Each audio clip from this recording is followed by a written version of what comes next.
Alamak, harga emas turun lagi. Ya, memang harga emas turun lagi. Ramai yang risau bila harga emas turun. Hari ini harga emas turun pada 484 per gram. Ada yang bertanya kepada saya, sir, saya baru saja beli minggu lepas pada harga RM490. Rugi ke saya beli? Jawapan mudah saya, tidak rugi langsung sebab kita akan gunakan teknik pemuratan harga ataupun dollar cost averaging. Sebagai contoh, pada bulan Jun 2025 ini kita telah membuat 3 kali pembelian, iaitu pada 1 Jun RM489, 24 Jun RM490 dan hari ini kita membuat sekali lagi pembelian iaitu RM484. Jika kita tambah ketiga-tiga gram tersebut, totalnya adalah RM1,463 dan bila kita bahagikan kepada ketiga-tiga gram itu, 1 gram jatuh RM487 untuk 1 gram saja. Nampak tak kat situ?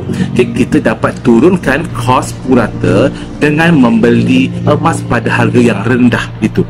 Bayangkan kalau bulan hadapan harga naik semula kepada 500, yang beli bulan ini dah untung dulu. Inilah kekuatan konsisten dan tenang. Kita bukannya spekulator emas dan kita adalah penyimpan emas yang bijak. Kita kumpul gram emas, bukan kejar harga emas. Lagi penting, bila kita fokuskan kepada simpanan kita di antara untuk jangka masa panjang, kita tak kisah sangat tentang harga naik ataupun turun. Sebab kita tahu nilai emas itu akan terus meningkat dalam tempoh 5 hingga 10 tahun akan datang.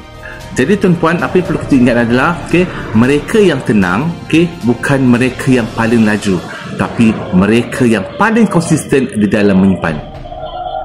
Jadi tuan-puan, relax saja, senyum-senyum saja dan terus kumpul seberapa banyak gram-gram emas dan ambil peluang ini untuk menambahkan gram-gram emas di saat harga emas tengah rendah. Orang kata kita membeli harga barang mahal pada harga yang premium.